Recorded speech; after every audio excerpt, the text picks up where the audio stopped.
মানুষ যা চায় তাই কি পায়? মানুষ তাই পায় যার জন্য সে চেষ্টা করে।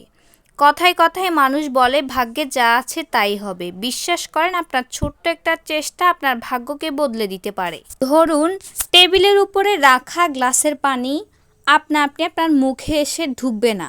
উঠে বসুন, গ্লাস হাতে নেন, পানি পান করুন। ভাগ্যের উপর ছেড়ে না দিয়ে ভাগ্য বদলানোর চেষ্টা করুন, দোয়া করুন। এতে আপনার ভাগ্য বদলে যাবে।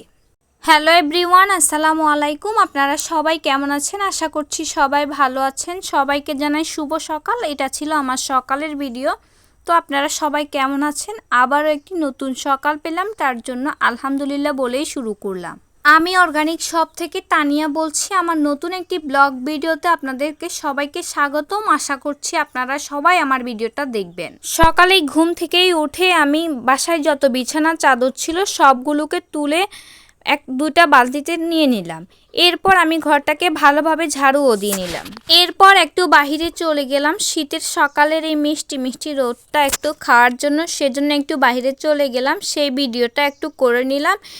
ভিডিওটা করে আমি বাসায় চলে আসলাম। বাসায় এসে কী নাস্তা তৈরি হলো সেটা দেখার জন্য।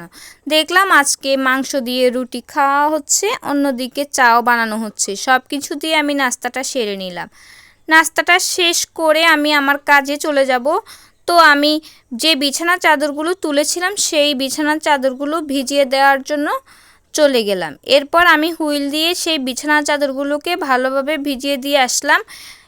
কিছুক্ষণ ভিজিয়ে রাখবো, এরপর আমি ধুয়ে নেব। তো আমি বিছানার চাদরগুলোকে ভিজিয়ে দিয়ে এরপর আবারও পুনরায় বাসায় চলে আসলাম। বাসায় এসে যে ব্যাটগুলো শুকাতে দিব সেই ব্যাটগুলোকে প্রথমে শুকাতে দিলাম। শীতকালে এরকম ব্যাটগুলো শুকাতে দিলে দেখবেন থাকতে অনেক বেশি আরাম লাগে। এরপর আমি চলে গেলাম আজকে কি কি রান্না হবে সেটা দেখার জন্য। ফ্রিজ থেকে মাছ সবজি সব কিছু বের করে নিল। আসলে আমি সেই ভিডিওটা করতে পারি নাই।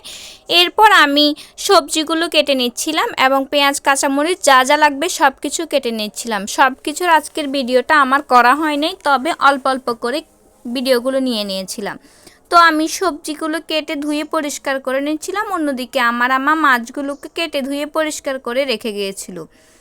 তো সব কিছু রেডি করে আমি এক সাইড করে বসে গেলাম আজকে কি কি রান্না করব সেটা নিয়ে। প্রথমে আমি লাউ দিয়ে চিংড়িগুলোকে রান্না করে নিলাম। এরপর আমি অন্য চুলায় মাছগুলোকে রান্নার জন্য বসিয়ে দিলাম। আজকের রান্নায় ছিল মাছ রান্না এবং লাউ দিয়ে চিংড়ি। আজকের ভিডিওটা ছিল এই পর্যন্ত। আপনারা যারা যারা এতক্ষণ পর্যন্ত আমার ভিডিওটা দেখেছেন তারা অবশ্যই কমেন্ট করে জানাবেন আপনাদের কেমন লেগেছে। তো ধন্যবাদ সবাইকে। ভালো থাকবেন, সুস্থ থাকবেন। আল্লাহ হাফেজ। আর আমার ভিডিওটা যদি আপনাদের ভালো লেগে থাকে তাহলে ভিডিওটা শেয়ার করে দিবেন। ধন্যবাদ সবাইকে।